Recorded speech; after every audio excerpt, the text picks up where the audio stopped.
Hello friends. तो आज हम पढ़ने वाले हैं क्लास 11 के बिजनेस स्टडीज़ का चैप्टर 7, जिसका नाम है formation of a company.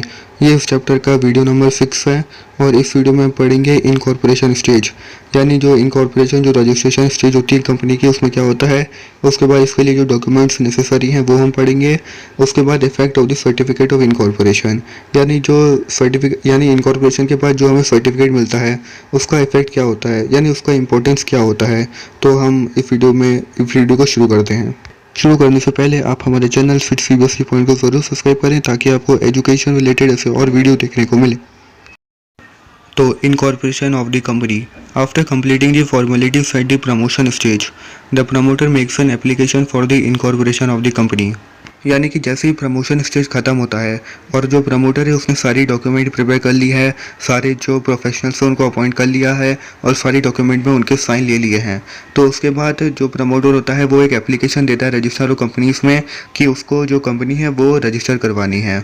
Incorporation of a company is the second stage in the formation of a company. ये स्टेज प्रमोशन स्टेज के बाद आता है और ये सेकंड स्टेज है। The application must be accompanied with certain documents.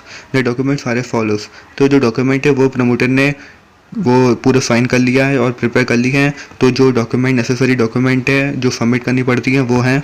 तो जो पहला डॉक्यूमेंट है और सबसे इम्पोर्टेंट डॉक्यूमेंट है वो है memorandum of association stamped signed and witnessed.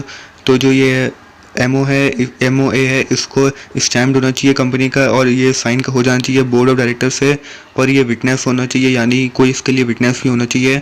In public company 7 members and in private at least 2 members have to sign it. तो जो पब्लिक लिमिटेड कंपनी होती है उसमें एटलीस्ट 7 मेंबर को से साइन करना पड़ता है और जो प्राइवेट कंपनीज होती है उसमें मिनिमम जो है 2 मेंबर को से साइन करना होता है। और ये सबसे इंपॉर्टेंट डॉक्यूमेंट है कंपनी का, ये कंपनी का ऑब्जेक्टिव्स को डिफाइन करती है। सेकेंड है वो है आर्टिकल्स ऑफ एसोसिएशन।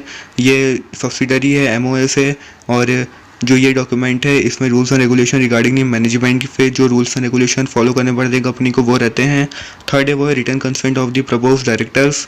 तो जो डायरेक्टर्स है उनको एक कंसेंट लेटर देना पड़ता है कि वो इस पोजीशन के लिए तैयार है और जो वो इस पोजीशन के लिए क्वालिफाइड है।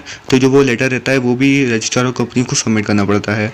फोर्थ है agreement with the managers directors.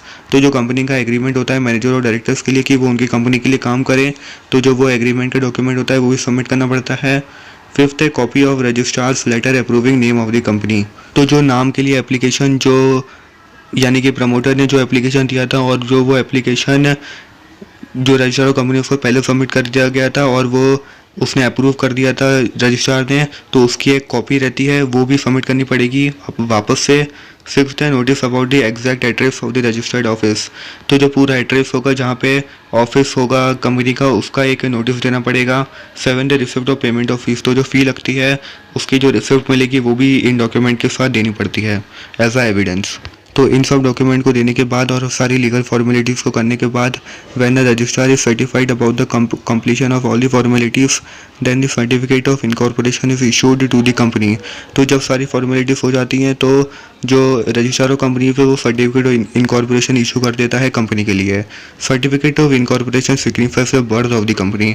और जैसे ही कंपनी को सर्टिफिकेट ऑफ इनकॉर्पोरेशन मिलता है यानी जैसे ही कंपनी रजिस्टर हो जाती है तो ये सिग्निफाई करता है कि कंपनी का बर्थ हो चुका है, यानी जो कंपनी है वो एग्जिस्टेंस में आ चुकी है।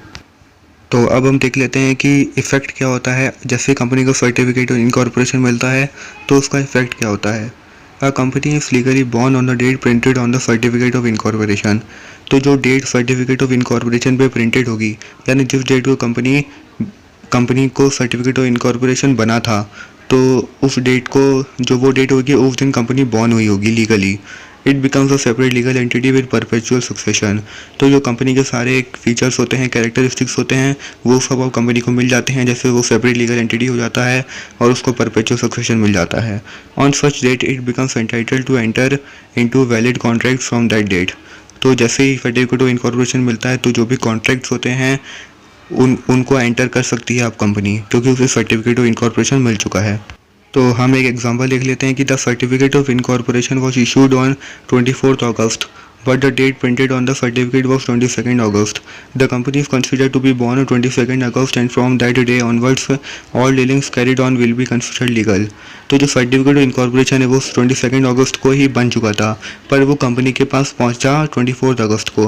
पर जो कंपनी है उसका बर्थ 22nd अगस्त को ही हो चुका था, क्योंकि सर्टिफिकेट उस दिन ही बन चुका था। तो उस दिन के बाद से यानी 22nd अगस्त के बाद से जो भी उसने डीलिंग्स की थी वो सब लीगल कंसिडर की जाएंगी।